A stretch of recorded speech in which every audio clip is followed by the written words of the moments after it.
I just want to thank you, Devonne, for joining me here today. I really appreciate it. You're one of my closest friends, and I know that you made an effort to be an active member of society because I know that some of these issues that we are going to talk about today do impact you on a very personal level. So I just want to thank you for your time. Nah, it's okay. Thank you for having me, you know.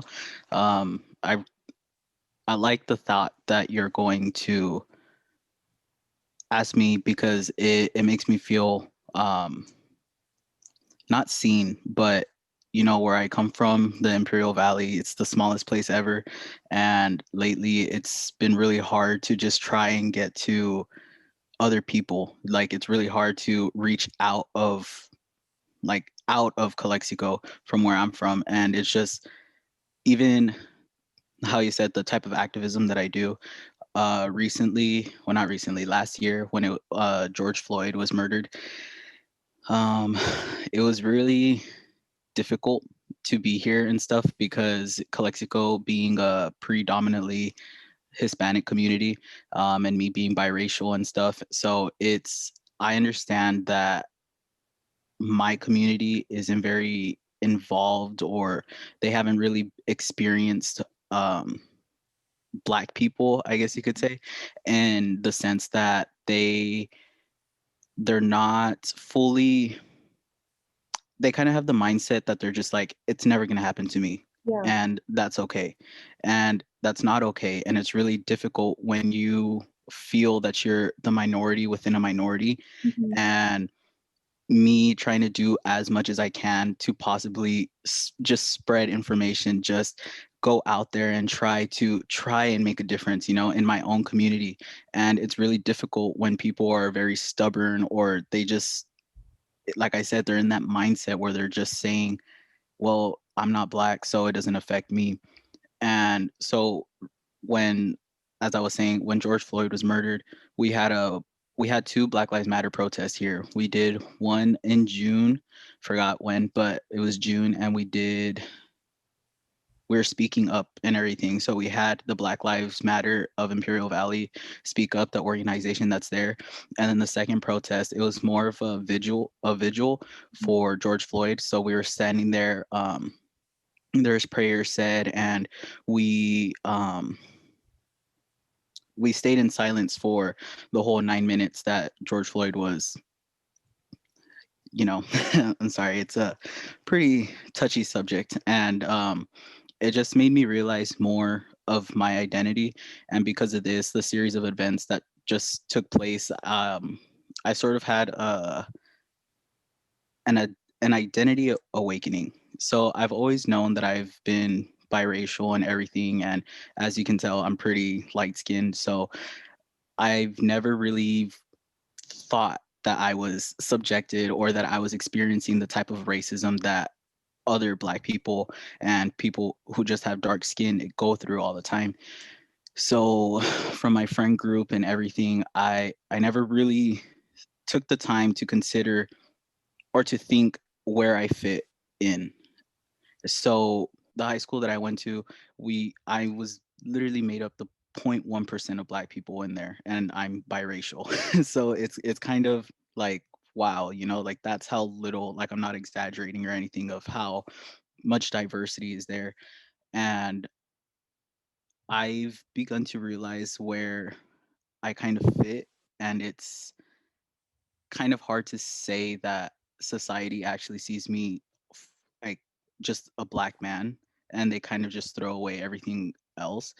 And that's really difficult because it feels like society is completely unacknowledging one side of me when I'm very much Mexican, but as soon as they see me, they're just like, there's another Black man. Yeah. And it's not a good feeling because it just feels like you're a walking target, and yet you don't know what you're going to experience.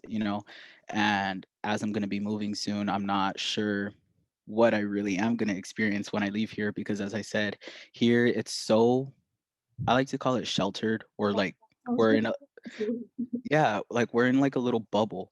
Yeah. And we're not exposed to anything. I'm realizing more where I do fit in here, and to think that even in within my own friend group, I feel like I'm culturally marginalized in the sense that I don't feel like I'm Mexican enough to be Mexican to the Mexican community, and I don't feel like I'm black enough to be part of the black community.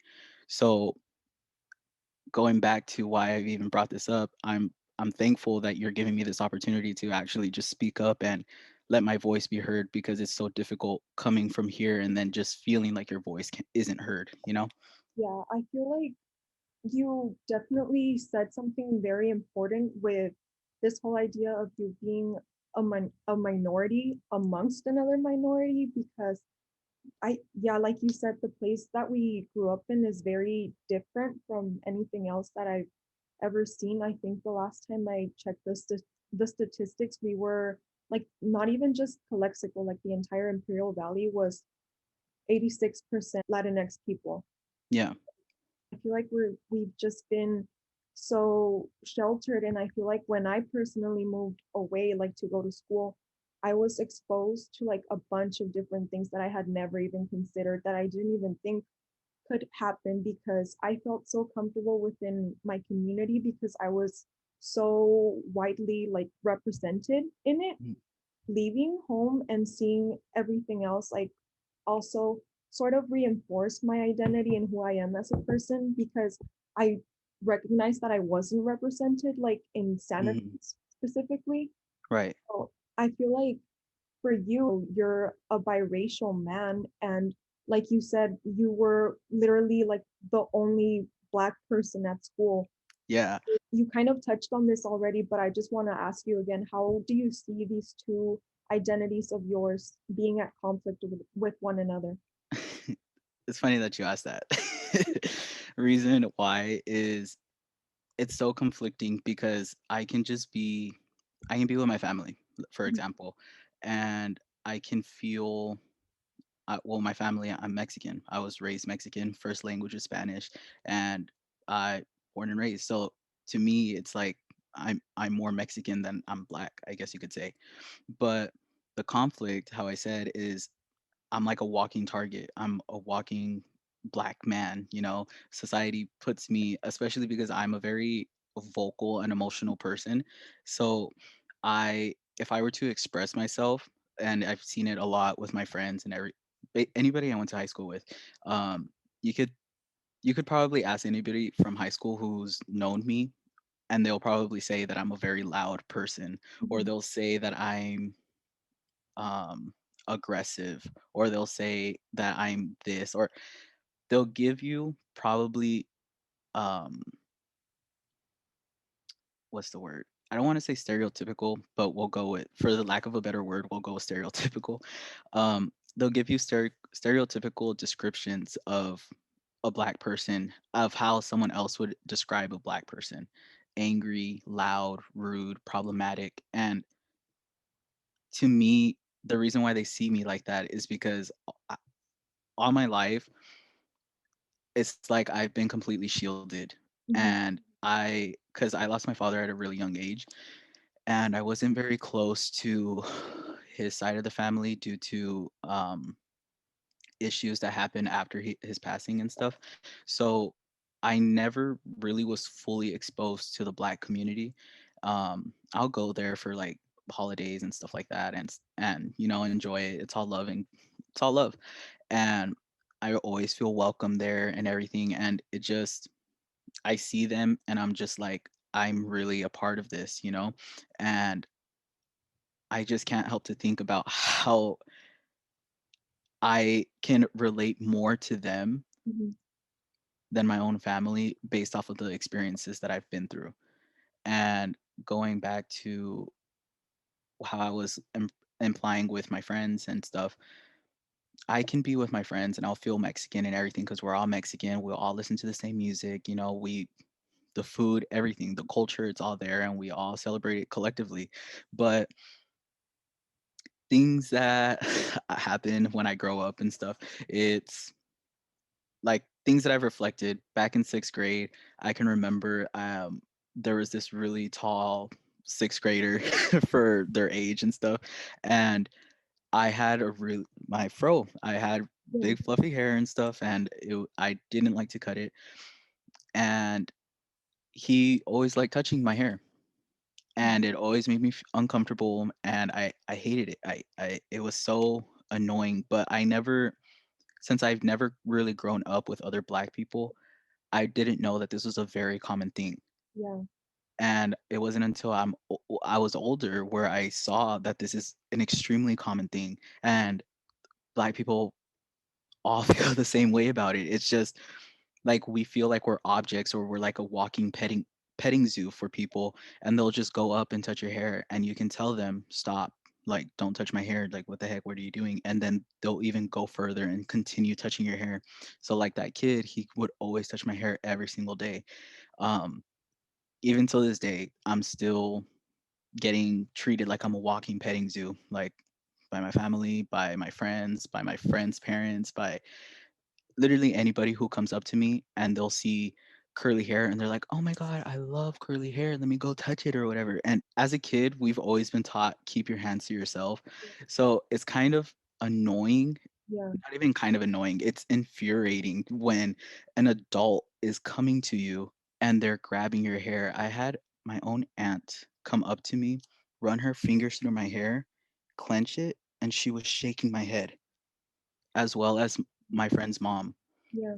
And it's like, these are grown people, and in Mexican Hispanic culture, you're not supposed to talk back to your elders, or Like, probably mm, so yeah, so if you were to talk back to your elders, ooh, you're crossing the line. So I had to sit there and take it all the time. I had to stay quiet and just accept that. So me, like I said, being both ethnicities, it's difficult because these are people that I'm Mexican with, and I feel safe, that I should feel safe with.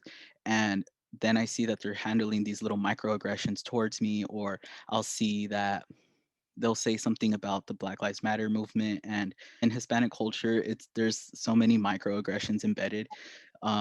All across the board, black people are always a target because of their dark skin. mm, So I have one tío, they call him Prieto, mm, which means dark, and always referred him as that, like, oh, the dark person and stuff, because he had dark skin. And his wife, they called her Güera because she was light skinned. So that's very common in Hispanic culture, but they don't realize how derogatory it is. It makes you feel inferior to them. yeah. That's why it's very difficult, because as a black man, it makes me uncomfortable. I don't like when they're doing all this stuff. But then as a Hispanic person, it's like, oh, come on, it's just a joke. It's carrilla. Like, Yeah. it's it's it's nothing. Like, just get over it. But here you are making me uncomfortable. That's why it's really difficult to be in the middle, because as a minority within a minority, I feel that if I were to speak up, I'm just not heard. Yeah, I think it's really important that you sort of alluded to the fact that in Mexican culture, there's a lot of like racial ideologies that are embedded into our culture, like you Mm, mentioned with the whole nickname thing or things of the sort. Um, and you also talked about how you've had to deal with microaggressions your entire life. mhm, So, how did you deal with those when you didn't exactly know that you were being targeted, mhm. specifically when you were younger, and when you did learn that that was essentially harmful, everything that you were experiencing? How did you sort of learn to deal and adapt now that you had this new knowledge? So as a kid, I would just dismiss it, Mhm. if I'm being honest. My mom, she never prepared me for all of this and stuff like that. So I never knew that that was even a thing. I never knew about microaggressions until I started getting educated myself, and I never knew how broken down racism could be. And like I said, in this community, everyone's predominantly Hispanic. So Of course, my mom wasn't inclined to tell me any of this because I don't have dark skin, and I'm pretty sure that if my dad was still in the picture, he would be the one having to talk to me like that because even though I'm not fully black, it's just like back in the day.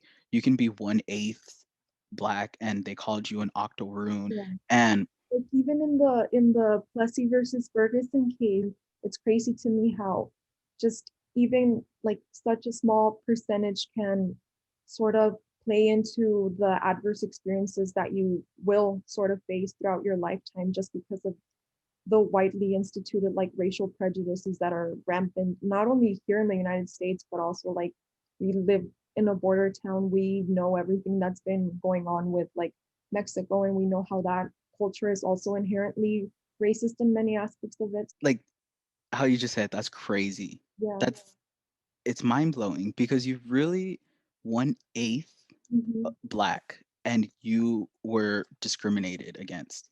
It's scary. It really is. And like the hair touching, I think that was probably the biggest microaggression that I've ever experienced without even knowing what a microaggression was. And I just knew that it was so frustrating. They're essentially like invading another person's like personal space. It's not Yeah. even consented to being touched in the first place. If there was any other person, uh, Mhm. maybe they wouldn't even feel comfortable. But like you said, because you were sort of branded as like the black man, Mhm. people were like just sort of intrigued by that, I guess. But that still does not constitute like a right for them to go out there and touch you. I just think that, Exactly. yeah, Exactly what you said actually. They don't really see black people here. yeah. So they see someone with freaking curly hair and they're like, "Oh my god, I have to touch it." And then since they're kids, you tell them stop touching it and what do kids do? They just go back and they just touch your hair even more. So literally it's happened to where I had to get violent with it like as a 8th grader, Yeah. which obviously is completely uncalled for, right? But I think I it's heard about that. it's because I really it was to the point where I had to defend myself. Growing up with all of these microaggressions actually made me a lot more defensive and aggressive, Mm. which really is just self-defense. And if someone isn't going to listen, okay, well then you have to make them listen because I'm not going to sit here and just let them continue petting me like I'm some type of animal. Now I know who I am. I know where I stand. I know that I'm biracial and I know that this isn't okay, and I'm going to continue defending myself because I'm a human and I deserve those basic rights. I deserve to have my personal space not invaded. I deserve to be able to walk out with my natural hair and not worry that someone is going to come up to me and hover their hand right over my hair to see if I can feel it because it's so away from my head.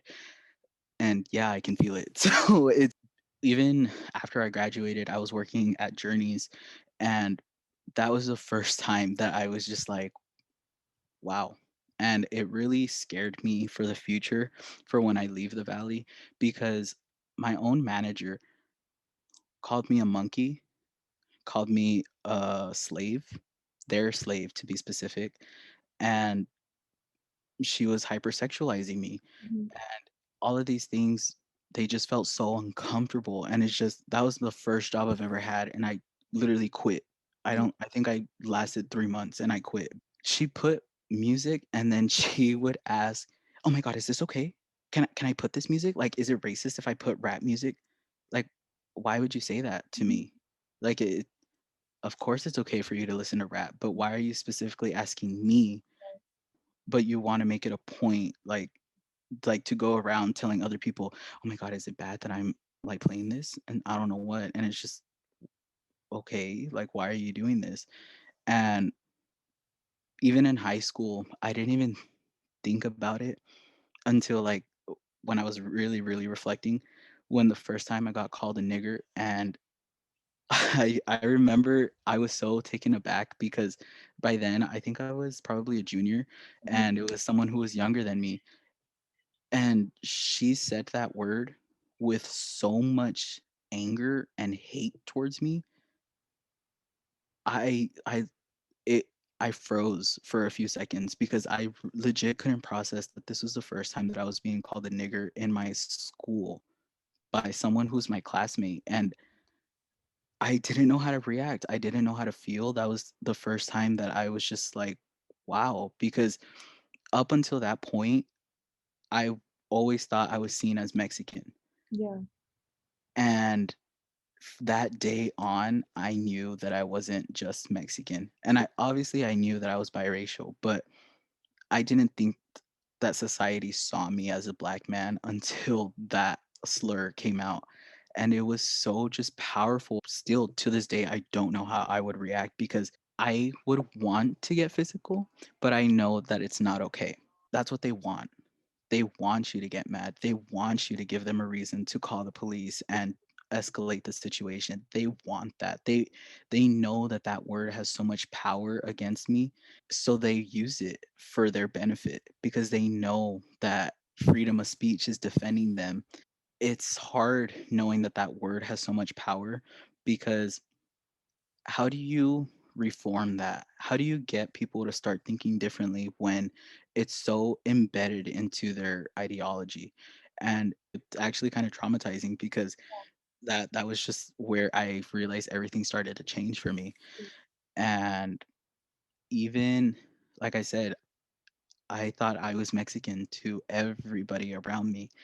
And for them to still just see me like just another black man and label me as aggressive and so on and so forth, it's just kind of unsettling because, like I said, I realized you're not the same as them and they don't see you as an equal.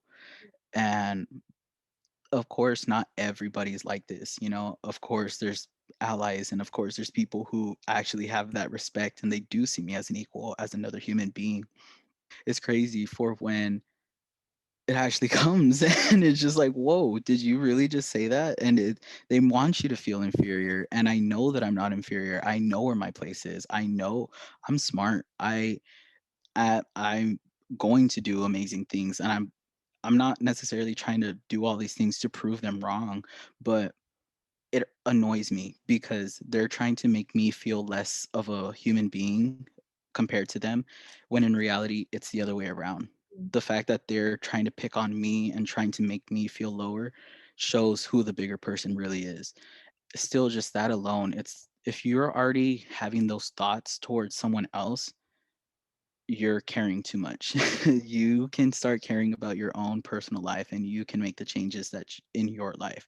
Mm. But if you're seriously going to take your time to go and make something known that you don't like someone just because they're different, you're automatically Mhm. the smaller person. You're because you're so ignorant and arrogant, and you're the reason why things are the way they are Mhm. and why change isn't happening. And just because people are so full of themselves and they think that they have all this power to control other people, when we are all human beings and we all originate from the same continent. I'm not going to let people make me feel less just because of my ethnicity. Words can have an impact, Mm. and I know that if I'm able to even get at their level, I can probably say things and they probably won't even comprehend them because I'm just like, we're not at the same level. You have this assumption of me when I'm completely the opposite. Mm. So with that, I guess in a way it sort of motivated me to continue doing what I want to do in the future and still continue being an activist and fighting for change because I experienced it. And even though, like I said, I don't feel black enough to be part of the black community, I know that community is always there for me. And I know that I'm going to find people who will be validating me and telling me you are black. Yeah. You belong here. You're loved and you're safe, you know? So when I leave, I that's what I'm looking forward to. I'm looking forward to being in a community, finding a community that's going to accept me and actually stand with me in solidarity. That's why I'm so motivated for that, to fight for change, because we are the future. We are the people who we're next. Yeah. We're going to be the next old people, and as the time keeps going, we're going to see more of our people leading the government. We're going to see more of our people spread out. We're going to be more diverse. We're going to be able to actually make a change as we continue growing. And that's what I'm here for. That's what I know that is right. And that's why I'm here fighting for it, because I know that in the future, there's going to be a change and we're going to be the ones who start it. I think it's like obviously very, very sad that Mhm. you were sort of introduced to your Black identity by having to go through such a negative and like disrespectful experience like that. And for like the class that I'm doing this for, Mhm. something that we touched on was this whole idea of an arrebato, and that's like a Spanish word. So it just basically refers to this idea when a person experiences like a major change in their life. So this can come in the way of a violent attack, as was for you, Mhm. or losing a loved one, being estranged from someone, and how this like crucial moment in your life essentially changes you in a way that you are never going to divert back to the original person that you were before this happened to you. And through hearing your story, I think it was really encouraging to learn how you sort of turn this negative experience into something positive, like you started actively being more involved and you looked for information and resources in how to like make a positive change within this world, within this community. So I think that's a great thing. So I just also wanted to ask you, you've largely been talking about how um, race has been a very defining factor for your own personal identity, but Mhm. do you see any other elements of your life as being like important parts of your identity? Even even with the race thing, I acknowledge my privilege. I like I said, I don't have dark skin, and that's my privilege. And because of that, I'm going to use it more. I'm going to speak up more for dark skinned people, because I know that I have more of a chance of being heard than they are in some type of way. And that's how I see it. Majority of my friends, they're women, and I know how terrifying it is for women in this common time. You can get kidnapped, you can get raped, you can so many things. You can be assaulted just for being a woman, and you can be paid less just because you're a woman. You're just seen inferior, and that's so annoying. Because all my life, like I said, since I didn't have a father, I was raised by women, and I've seen all the shit that women do and everything they put up with. And that is crazy. like I'm speechless right now just even talking about that, because I see my nana, she took care of me, my great grandma. She took care of me and she raised me. She's the one who taught me Spanish, I mean, aside from my mom. But I learned so much. My grandparents raised me most of the time because of my mom and what had happened with my father. And I'm thankful for that. They raised me how to treat women, and they raised me to always be that protective person for women and stuff. And they've shown me how to stand up. And because I am a man, I'm here fight. I will fight for women till the end of time, because it's so stupid of how people really think that women are inferior just because they're women. Women are more more strong. They're stronger than men. They can do so much more than men. Women are so smart. They just do everything more detailed, and they're so organized, and I don't understand where that idea where women were inferior even came from, because of how many things that how much stuff women do. And I see my mom as a role model for that, because my mom is probably the strongest independent woman I've ever seen in my life, especially because of what had happened with my dad, and seeing everything that she did for us to still try and give us the best childhood she could possibly give us, and everything she does. And I look at her and I'm like, wow. You know, she was my mom and my dad, and she raised me the way she raised me, and she did an amazing job. And I'm an ally to the LGBTQ, and I I see that too because love is love. And I don't understand why they have to be so just subjected to so much hate. It's sad to see these minorities go through this, you know? They can be any shade of color and LGBT, and they're already a minority within a minority. And then if you even want to break that down even more, if you're a black woman, you're a minority within a minority within a minority. And as an ally, I'm here to stand with them because, like I said, love is love, and there's no reason to continue spreading this hate Mhm. for what? What is the reason? They're different. Let them love who they want to love. Let them be happy. The whole point is for people to live their lives out of free will and be happy. And a bunch of these things, like I can even hear it within my own family where they can't even accept my own little cousin being bisexual, like it's a phase or whatever. And it's so annoying to hear that because you're assuming that because she's 14, that she's unaware of what she likes. Instead of supporting that person, they'll continue to force their views upon her and trying to make her less gay or whatever, however they see it. And it's so annoying because she loves herself. I literally see her so happy, and it's Pride Month and she's been posting because she's bisexual and stuff. And I'm like, go for good for you, you know, like you stay proud. And I would tell her, and I'm like, don't care what anybody says because you like what you like, you know? And I will always defend a person like that because they don't deserve to be treated this way just because they like the same sex or because they feel that they should be a woman or because they feel that they should be a man or because they like what they like. We're the only mammals that can process information the way that we do.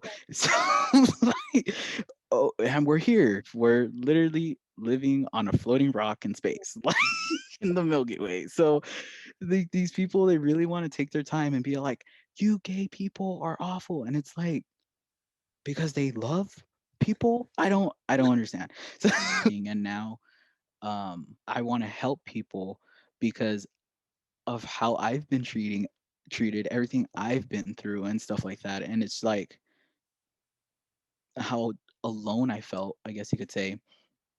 And I don't want one of someone that I love to ever feel alone like that or feel like that they don't have anybody. And it's feeling alone is probably one of the worst feelings in the world because you're just closed in, you're stuck with your own thoughts, and you're so reserved. And it's just it's hard to continue on with just me, you know? And especially because if you're like that already, then you tend to just bottle up all your emotions and then they explode, and it's just not good. So I want to be that person to help other people with the direction that our age group is going. Like that's another thing.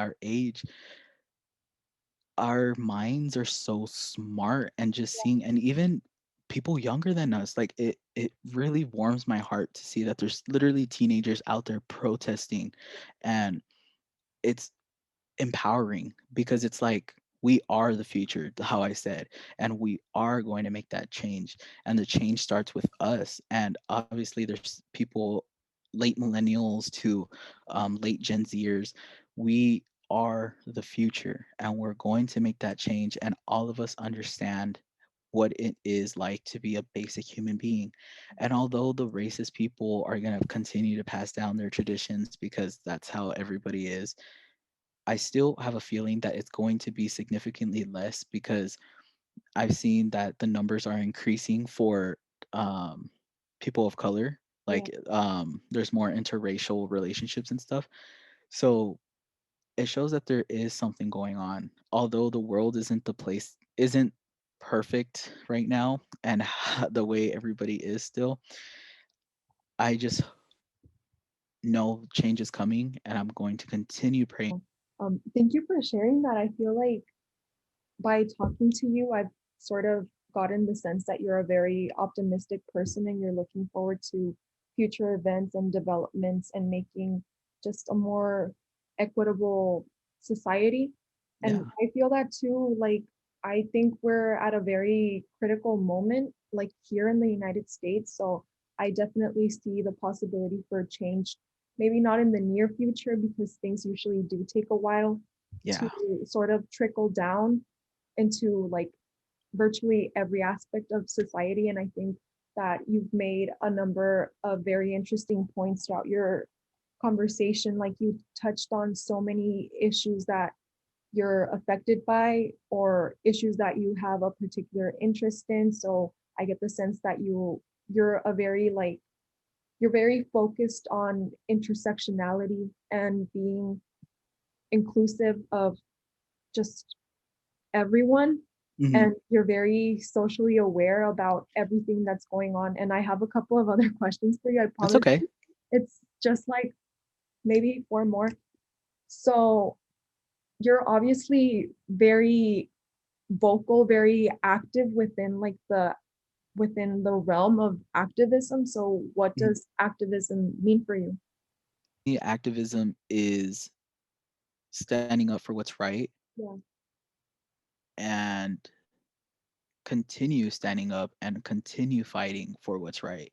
It's not a one-time thing. It's Mhm. not, if you're going to be an activist, you're going to continuously support and stand up for the injustice that's going on, and you're going to stand in solidarity with whatever group that needs it, and you're going to have respect, and you're going to do everything as you can. If it's not your community, then you're going to do everything as you can as an ally to be there and help push for that change, to Mhm. stop whatever type of oppression is going on with that particular group.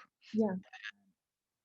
To me, that's what being an activist and activism as a whole is, being just human beings coming together and trying to do the right thing. And that, for example, like Palestine, Yeah. there's, god, that's such a heavy subject for me, because my eyes are getting watery, because these are innocent people and their kids being murdered at exponential rates, and it's so infuriating because they have every single right to live. And seeing all these protests all over the United States, and just how much information is being spread, that's another thing about activism: spreading information, educating people. All this information that's being spread about Palestine, and people being vocal. And because me, I'm not Palestinian, but I know Zionism is disgusting, and the murder at exponential rates is disgusting, and disgusting doesn't even feel like the strong enough word right now. And it's like, it genuinely infuriates me. And like, in a way, this could sound wrong, but I don't really care.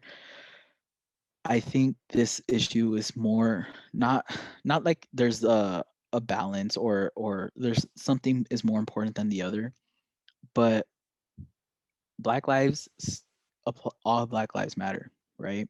So obviously not trying to compare the two movements, but I think Palestine right now needs people, you know, and Black Lives Matter, people who are activists for Black Lives Matter, they should be standing up as well in solidarity in these protests, to stand up and vocalize what's happening in Palestine, because there are Black Palestinians.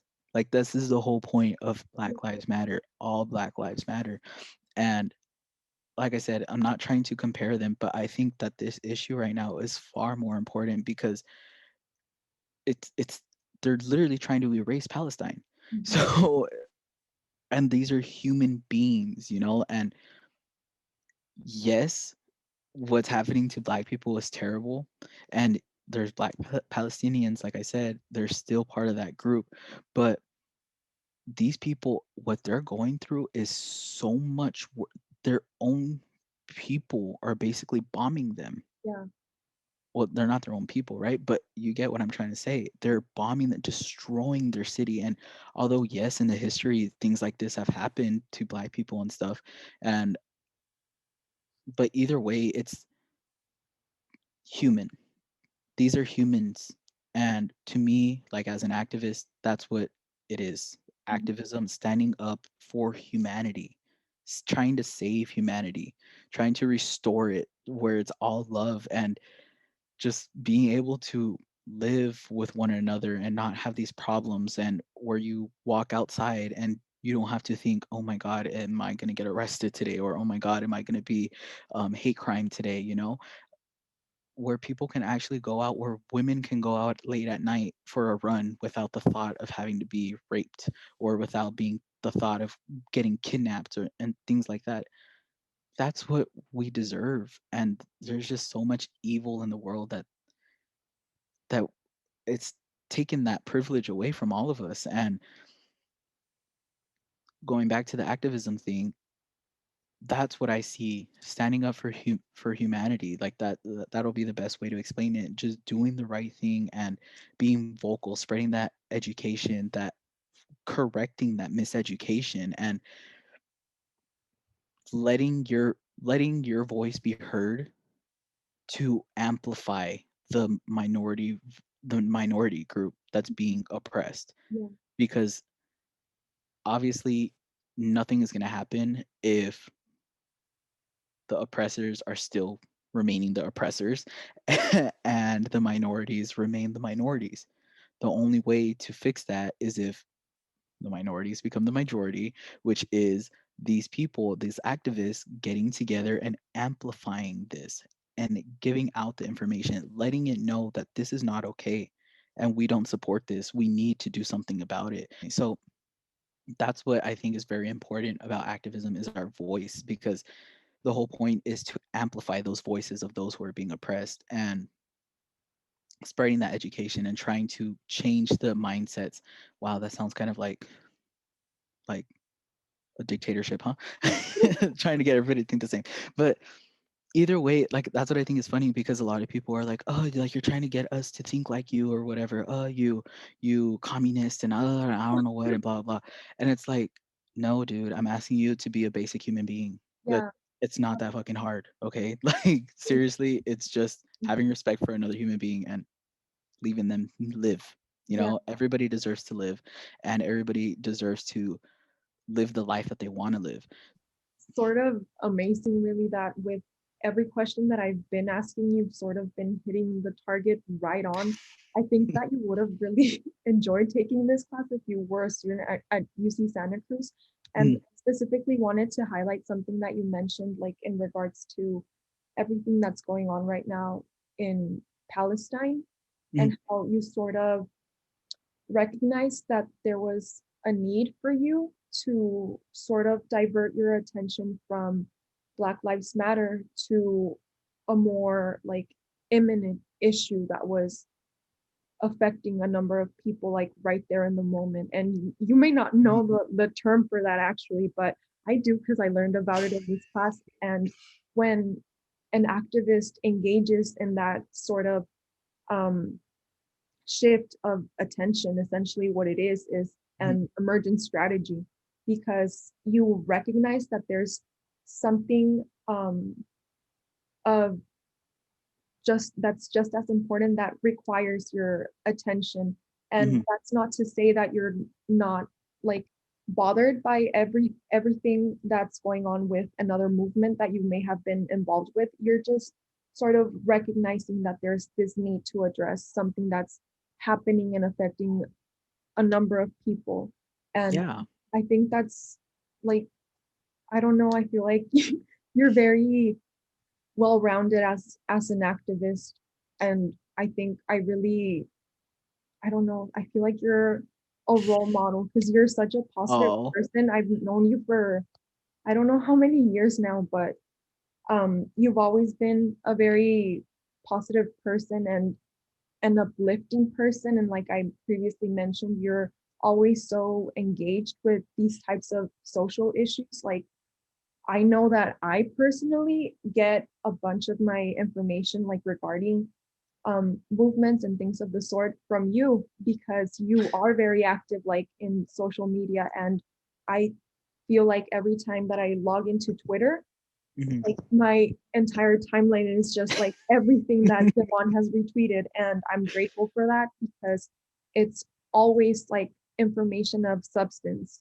Mhm. It's always important things. Like I always see that you're working to like spread information, even if it's something like a missing child or like sign this petition Mhm.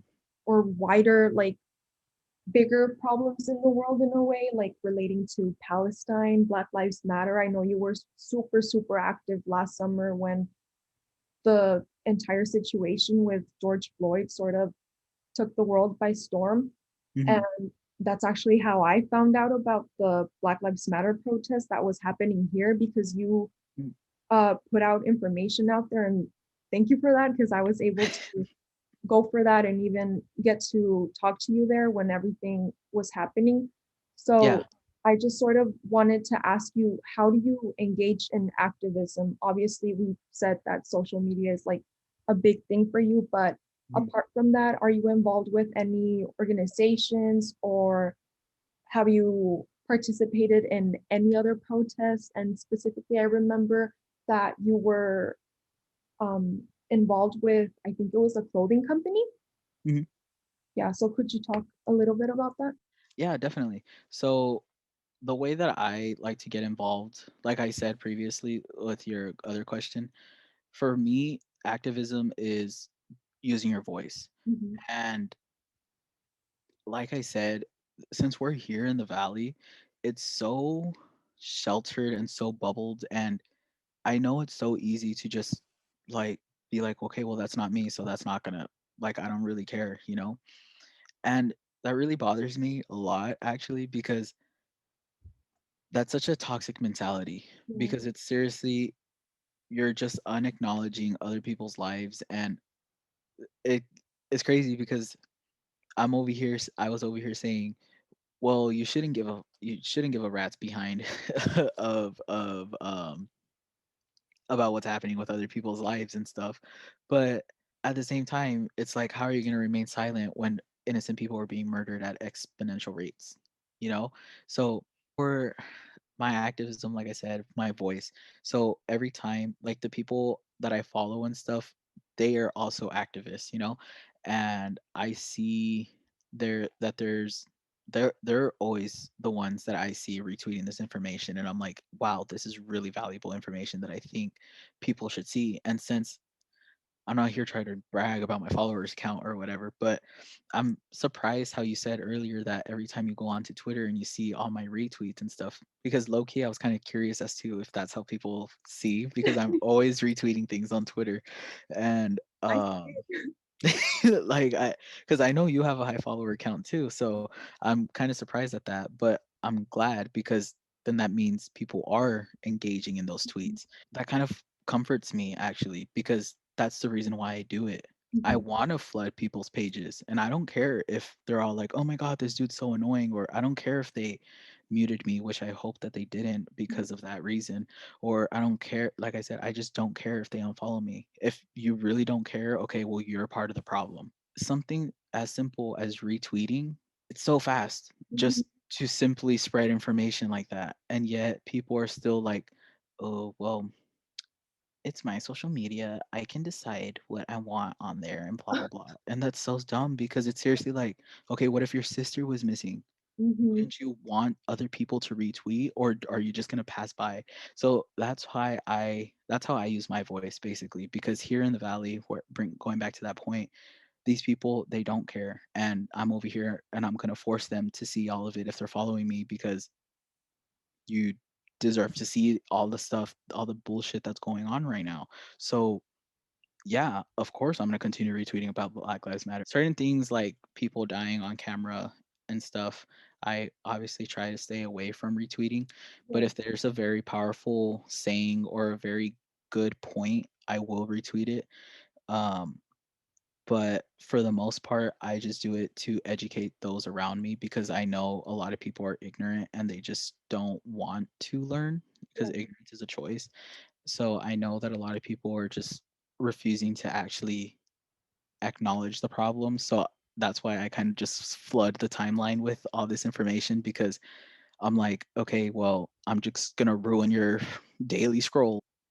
So for the Savage clothing, sadly, it didn't fully work out because the owner couldn't get his stuff together for it, and it was just kind of really messy.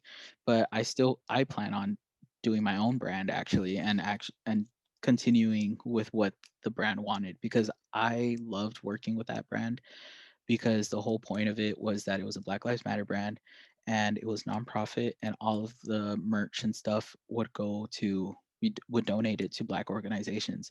Um, whether it was for Black Lives Matter, whether it was for like Tamir Rice's family for their GoFundMe, like Breonna Taylor. There's still so many like black trans people who um, need help because they get kicked out of their house, or gay people, like anything that we could donate our money to for a black cause. That was the reason why we did that company, or that brand, because we wanted to make that change. And then we also wanted to go around um, helping homeless people because they're humans too. So we wanted to give them free merch and we wanted to make meals for them and kind of just go on a tour doing this like all over across the country, just trying to spread that love that they deserve, you know? The vision for the brand was there, but the execution was really poor. Mhm. And it really hurt when the brand didn't work out because I had put so much work into it. And even though without it being mine, but I was just so motivated for it because it was so good. Like I never thought that an opportunity like that would come to me so soon. Because I know I if I ever heard an opportunity like that, I would definitely go for it. Yeah. And although I'm not in any organizations right now, but just because I have my hands tied, in any way that I can help out, I try. So that's why I do retweet and stuff because that's kind of my only way at the moment. Like if I'm also tight on money, so it's hard for me to donate. And man, I swear when the whole George Floyd thing was going down, that took so much strain on my mental health because I kind of did drop everything and I was just so focused on what was going on with the world. And I it became to the point where I really needed to take a break from social media because Definitely. it was to the point where I was seeing murder on my timeline every day, and I was seeing police brutality just so horrible rates. And it was just to see that these people are being peaceful and they're just trying to protest, and to see the way that they were treated, the way that they were gassed during a pandemic, and where the tear gas would literally destroy your lungs if you were to have COVID. And just the rubber bullets, like people are missing eyes because, or they lost eyes because the police shot them with the rubber bullets and stuff, and just being pepper sprayed and just everything. It was just awful. And then just seeing that all these Republican people just stormed into the Capitol and nothing was happening. Like these protesters, they got identified by the CIA and they were scrubbing the internet. They're taking tips and all of these things. And they like shut down cell towers, or they lifted bridges, and they just did so much stuff to try and stop these peaceful protesters because Black Lives Matter. And the government couldn't agree, I guess, or something. I don't know. It was just awful. And then all of a sudden, when these white people storm into the Capitol with guns and they're threatening, like, there's so much footage of it, and none of those people were arrested. Not like nothing happened, Mhm. and nothing still happened, you know? And it's like, oh, but if it was a group of black people or a group of people of color storming into the Capitol, God, you best believe that every single one of those people would be shot down in a heartbeat. And this is why I try to be involved as much as possible because clearly these things aren't right and they should never have been present in the first place. Where this perspective of how we see minorities and or how minorities are seen to white people, and just how white people, certain white people, because not all white people, of course, how they feel entitled, or if they feel powerful, or they feel like they just have this power over minorities and people of color and stuff. And it's sad because, like I said, we're all humans floating on a rock, you know, just trying to live until we die. Like, it's all of these issues are happening, and we're just trying to live, and we're literally fighting for our lives. And that it bothers me that we literally have to live our lives, go about our lives fighting every single day, just because we were born into something that is just has a toxic mentality and stuff. And that's why I wanted to be part of Savage. That was the name of the clothing group. I knew that that was the first steps of changing everything. Everybody in Savage was young. Um, I think the oldest person was like 26, 27. Everybody seemed so motivated to for this change and stuff. And then you could tell some people were in there just for the clout, or just for the attention, or just because they wanted something to their name or whatever. But I wasn't there for that. I was there because I wanted change, and I knew that this was a first gateway. And because I joined Savage, and because I was a part of it and everything, it motivated me a lot. And I was like, okay, if this is awful, I'm gonna do it my own way, And I just want to do anything that I can in my power to help other people and help these organizations, and just do anything I can to just fund, or to just show that I have support for these groups and stuff, and just know that they're not alone, and that there's other people still working on this change, and still like here fighting for Black Lives Matter. Because even though it's not blown up all across the news anymore, or it's not trending on Twitter and stuff, I still it's still Black Lives Matter, you know? And like I want to do that. And even for like Palestine, like I want to support any organization. Right now it's like Pride, because it's Pride month. That's how I see it. I want to do anything that I can to possibly make a difference in any way, even if it's a small difference. If I can change one person, that's good enough for me, because if I touch someone else's heart like that, then I pray that they are able to do the same to someone else.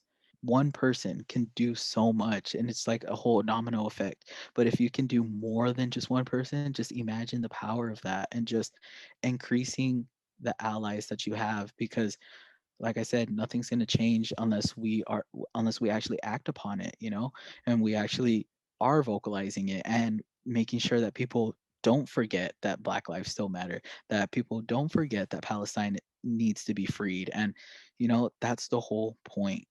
We need this change. In the future, when I transfer out to Davis, I want I want to join organizations, or I want to join clubs. I want to do all that stuff.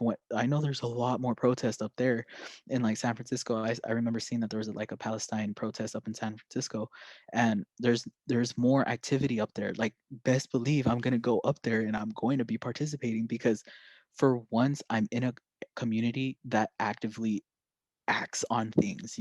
That's what I want to continue doing, and that's where I want to move forward with, just continuing spreading that education, that information, and just spreading that peace and love and stuff, and just being able to start organizations, or um convince other people around me to start organizations if they have an idea about something, like, oh, I've been wanting to do this, but I'm not sure. Do it. Like, I'm that person to be like, do it. I'm there.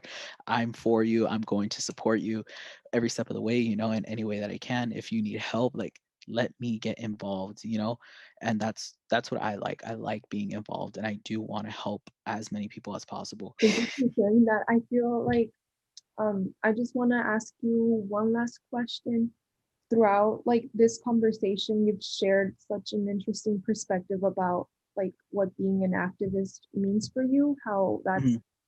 a reality in your life. And you also mentioned sort of some of the negative things that come from being an activist, like especially relating back to last summer when we were at the height of the Black Lives Matter protest. I do also remember seeing a bunch of violent videos on my timeline, and it also sort of forced me to take a step back and put my phone down and even walk away from the television because that's all that was receiving attention during that time. And I know that can be Yeah.